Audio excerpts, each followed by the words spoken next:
You are not just another hustling salesperson. You are the expert, the resource, the valuable partner for your clients. And how you grow your business should reflect how your clients see you. Welcome to the Roadmap to Grow Your Business podcast. We generate referrals without asking, build positive client experiences, and help you take control of your business. Here's your charmingly sarcastic host, Stacey Brown Randall. Hey there, and welcome to episode 151 of the Roadmap to Grow Your Business podcast. I'm your host, Stacey Brown Randall. We just started our How to Think Like a Referral Ninja Master 4-day challenge. I would love for you to join us, and if you do, we'll get you all caught up with what you missed. You haven't missed that much. Please join us at staceybrownrandall.com/challenge. That's right, staceybrownrandall.com/challenge. We'll get you all signed up. We'll get you the email that you missed from yesterday, and you'll be good to go to continue with us on our 4-day challenge. It'll be over in just a couple of days, so get in while you can so you can start thinking like a referral ninja master. Because once you can think like a referral ninja master, then you can start to act like one and then get the results of one. Of the 150 episodes that I have done, I make one very large assumption when I am teaching you my referrals without asking process and methodology. That's right.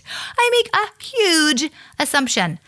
And the assumption is when I teach you the different things you need to know about how to generate referrals without asking, the assumption I'm making is that you are referable. Think about that for a minute. That's a pretty big assumption. I'm assuming that you have a client experience and the work that you do and the relationship that you build is worth you being referred. Now, the truth is, I believe you do deserve referrals. But I am basing that on the assumption that you're referable. So it is high time we break down this concept of being referable. What does it mean? What does it look like? Why does it matter? How do you apply it to your small business? Even though there's tons of information out there from all the big companies on client experience, and it has become all the rage over the last at least the last decade, maybe even a little bit less. How do you, as a small business owner, with a lot of balls in the air and a lot of moving pieces and parts to you and your team and your business, or if it's just you as a solopreneur, a lot of moving parts that you're responsible for, how do you put a client experience in place that you can manage, that you can handle, but at the same time making sure that it's delivering the experience you want your clients to have so that you're worth being talked about, you're worth being recommended, you're worth being referred to a potential new client. So I'm going to break down this concept that I call the client experience, which a lot of people call it the client experience. I'm going to break down the client experience in a series of mini lessons. And we're going to do a few interviews with some client experience experts. And then I'm also going to have some business owners that come on as well who have improved their client experience and the impact that that has had on their business. Like, how do they improve their client experience and what was the impact that had on their business? So we're going to spend some time. We're going to spend a series of episodes kind of breaking down, digging in, getting deep with the client experience. But I do want you to know this. This podcast is built for small business owners and solopreneurs. Solopreneurs, being the me, myself, and I, right? So please keep in mind that everything I'm going to teach, I'm going to break it down to where it is manageable for your size company to be able to actually apply it. That doesn't mean there aren't things you need to learn and there aren't things you need to do. And I'm not saying you can just do one thing and boom, you got this great client experience and you're now referable. But I will break it down for you so that you can understand exactly how to apply it. And I'm really excited that we're talking about this now on the podcast because it's actually going to help me finish writing my second book, which some of you on social media have probably heard me talking about. And I am writing my second book on being referable and really making sure that you are nailing your client experience so that you can be referable. So we're going to break all that down, even right down to the basic definition of the client experience and how I like to explain it from a 2-part formula. Like, we got all the goods coming for you guys over this series. But we're going to do these in mini lessons. My goal isn't for any one episode, unless it's an interview, to be like 30 or 45 minutes, like sometimes my episodes can be. We're looking at keeping these things 15 to 20 minutes. I want you guys to understand what I'm talking about in that particular episode, and then either shift your mindset or start doing something different or apply something different within your business. That's the goal. So we're going to break these down into mini lessons. And we'll go as long as we need to in the series. There's not an exact end date right now. I've got some thoughts in mind about all the things I want to cover. But I want you to be able to walk away with these actionable things that you can take and apply to your business. And of course, I would love for you to buy the book when it is actually available and out, but it'll be out well after the series is over, just because of how the publishing timelines work. Even if I had the book ready to go today at the time of this recording, it would still probably be a solid 9 to 18 months before the book actually hit the stores. So we may have to reference this series for you guys when the book comes back out. But let's dive in. Let's talk about being referable. And the way that I talk about you being referable is I always talk about that from your client experience perspective. Because if you have a client experience that is worth talking about, that makes your clients sticky, right? Makes them repeat clients, right? Then also you're going to be able to have referrals. And it's an important piece of understanding what all of our small businesses need. There isn't a one prescribed way that your client experience is supposed to look so that you can be referable. It will look different for an attorney than it does for a travel advisor. It will look different for an interior designer than it will look for a CPA. It will look different for a financial advisor than it will look for a real estate agent, right? Like, all of our client experiences look different. Now, by industry, there's some similarities to them because the cycle of work is usually the same. Now, the length of time in between that cycle can vary depending maybe on the client or the circumstances or the market, right? Or, just outside economic impacts that are happening in the world. But for the most part, you do probably, I'm going to make this assumption, and I would hope so because it certainly makes your life easier, you probably follow the same kind of process when you're doing the work for your clients.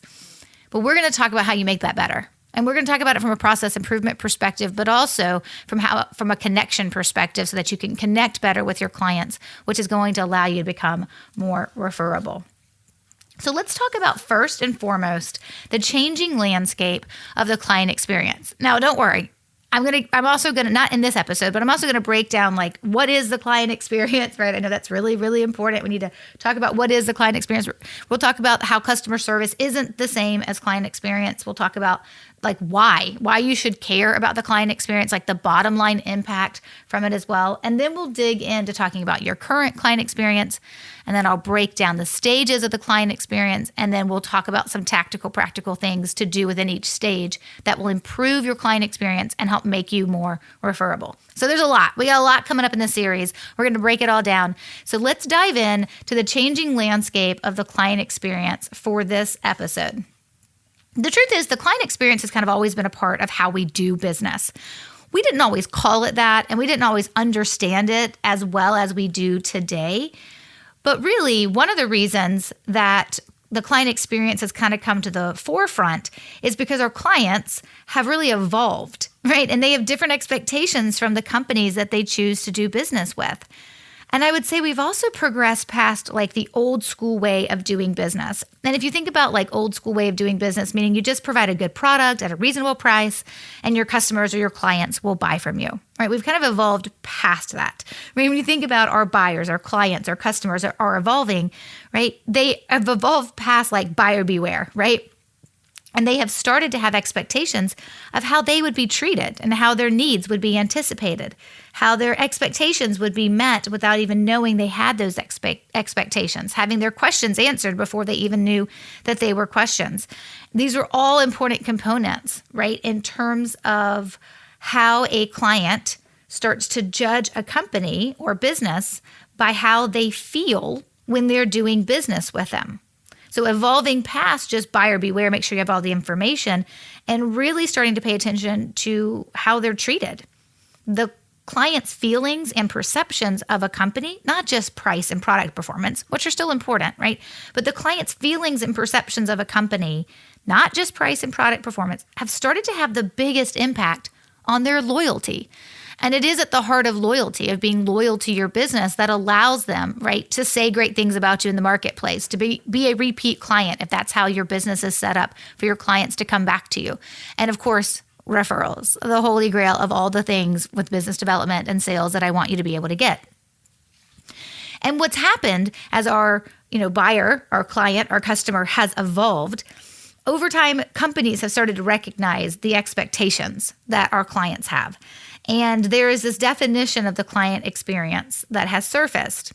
And I really like to look at the client experience as the experience your client has with you that impacts how they feel about you, right? And so the marketplace really in general began defining the client experience as how clients perceive their interactions and relationship with a company, more than just the product itself and the price, right? But how the client perceives their interactions and their relationship with a company. And if you're a small business owner or a solopreneur, let's be honest, that's with you. It's how they perceive their relationship with you. And I don't mean they're like your buddy and you got to be friends with everybody that you do business with, but there's got to be that connection piece that is there in terms of how you do business with your clients. And I think companies have started to realize that this matters, right? Because how their customers feel translates to loyalty and spending, right? And so it's important for companies to recognize that establishing those genuine relationships with their clients would drive sustainable results. And what usually starts with like bigger companies always has like this trickle down effect, I think, in terms of reaching smaller business owners. And small business owners, I know in the United States, we define a small business owner as like 500 employees or less, but I'm talking like smaller than that, right? Maybe you have a couple of employees, maybe you have 5 or 10, maybe you have 25, maybe more than that, right? Or maybe it's just you and you're the solopreneur, right? The solo entrepreneur. But we see these big trends that happen a lot of times. This isn't how it always happens, but it is how it happens a lot of the times, is that business trends that reach the small business owners trickle down from what we see larger companies, right? Those larger companies in corporate America kind of doing. And when you have these larger companies that operate with some level of flexibility and they start changing the way they operate in the marketplace specific to their client experience, right? You see them, they start adding processes or client experience divisions. They add budgets to it. They start changing how they engage with their clients. And that kind of raises the bar in terms of how they're going to treat and how they're going to help their clients feel about working with them. And other companies follow suit, right, in terms of how we're going to take care of our clients. And so over time and over the last few years, I would say, and even probably over the last 5 to 10 years, even more, the focus on the importance of having and executing on a client experience, it just keeps growing. So it's not something we can ignore and be like, oh, this is a one-hit wonder. This is a fad. It's going to change. It's going to leave. I don't have to worry about this. No. This is here to stay. Like many things that have evolved within our businesses, this is one of those that's just here to stay. And actually, I found a survey. It's by Gartner. Of course, because I was doing research for the book, right? So I found a survey. This is a yearly survey that Gartner does, and it revealed that more than 2/3 or 74% of client experience leaders expect budget increases in 2020, right? So they were doing this in 2019. Now, I don't know what happened in 2020 because of COVID, but in 2019, it revealed that 74% of client experience leaders expected budget increases in 2020, right? Which is a considerable change when they did the survey in 2017, where only 47% of client experience leaders expected budgets to increase. So again, we now have client experience leaders and divisions and budgets and processes and ways, right, that larger businesses are paying attention to the client experience. And I think what this data tells us and what's important for business owners to understand and act on is like the marketplace, right? All this is like shifting in real time and right before our eyes. But I think that the implementation based on the client experience solutions that are out there in the marketplace, I really do feel, and the research that's done about the client experience, I really do feel like it's targeted to big, huge companies, right? So it's true, right, that the client experience matters at companies like Disney and the Ritz, and we can learn a lot of amazing lessons from companies like that. But what we really have to do is make sure we understand how we're going to apply that to us, to our reality, to how we do business. Because the application of the client experience, like if you think of it like from a modeling perspective, right, the application of the client experience model, it's just going to look different for small business owners. I believe that small business owners and solopreneurs need the knowledge and the details of a client experience and can benefit from the research that's out there that's been conducted for larger companies. But for it to work for small business owners and solopreneurs, we have to apply it differently. The truth is, if you Google client experience, you're going to be met with an overwhelming amount of information, right? I mean, things like omnichannel, AI, artificial intelligence, machine learning, data analysis, multimedia learning. Okay, did you guys like that? Sorry. I just feel like I see those words and I'm like, wow, they're like some big concepts, right? And I'm not saying they're not important. And all the information is interesting. And because I'm writing my book on client experience, obviously I've been diving into it. But while all that information is interesting and it is solid advice, I'm not taking anything away from omnichannel and AI and all that good stuff. The majority of that advice requires your company to be of a certain size with a particular amount of resources available to be able to deploy that type of client experience. And that's just not possible for most of us. That's just not possible for most small business owners and solopreneurs. So I want you to understand that this concept and this reality behind a client experience, well, it's really, really important, right? And there was a report that I read from Matrix CX, which says a competitor can copy your product, spend more on advertising, and offer a lower price. Yet a trusted customer relationship is unique, it is yours, and it is impossible to copy.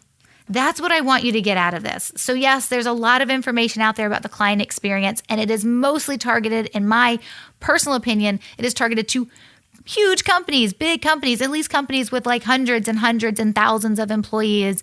And of course, it's operating on a huge scale. A lot of times, not even just national, but like a global scale. And that's what the information is out there for. But for us, our focus, it's going to be on defining, creating, and implementing your own client experience that is unique to your business.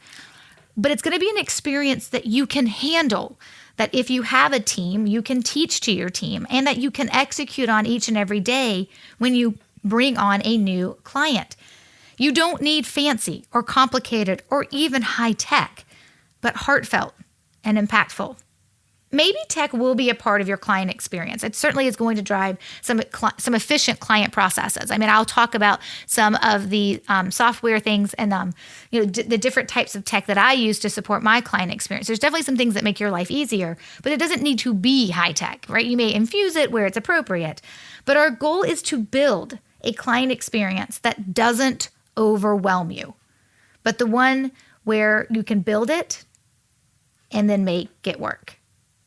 All right, so we are going to have so much fun on the series. Stick with me. It's going to be great. I just wanted to kind of kick off this series with this overview of how we think about the client experience and the information that is out there for the big dogs, not so much for us, but how we can take that. And I'm going to help you take that and really apply it down to something that is manageable for you. And of course, I will link to the show notes page for this episode is stacybrownrandall.com/151. And of course, next week's episode is going to be episode 152. And we're going to get clear on the difference between the client experience and the customer service. And we're going to kind of dig in to make sure we understand that and we keep that straight as well. Now, you may be wondering, okay, Stacey, great. You're starting this series on client experience, and that is awesome. But what about referrals? Are we not talking about that anymore? Of course, we're talking about that. It's not right now on the podcast. There's lots of episodes you can go back and listen to. We were breaking down earlier. Go back to like episode in the 130s and move forward, we were breaking down the 6 layers of the referral strategy. So we've been talking a lot about referrals. We have like almost all the 150 episodes on it. But we are still talking about referrals, right? When you follow me on social media, if you're in our Referrals Without Asking Facebook group, we're still talking about referrals in there, of course, right? We've got articles on my website. We're still doing our challenges. We've got our 4-day How to Think Like a Referral Ninja Master right now. So there's definitely still referral stuff happening, but this is just a foundational piece that I felt like it was time we addressed. And so I'm just making time to address it with the podcast. But we are still talking referrals. You can still get all that you need. Head on over to the Referrals Without Asking Facebook group, jump in there and ask your questions, go through the trainings that we have, the unit tabs that are available in that Facebook group where you can go through and learn what you need to learn so that you can start becoming a referral ninja master. But remember, the whole reason why we're doing this is because to be referable, you've got to have the right client experience, which is why we're breaking this down. So, okay, we'll see you next week for episode 152. Until then, take control and grow your business. Bye for now. Thanks for listening to the Roadmap to Grow Your Business podcast. To access all resources and links mentioned in today's show and to connect with Stacy, head over to www.stacybrownrandall.com.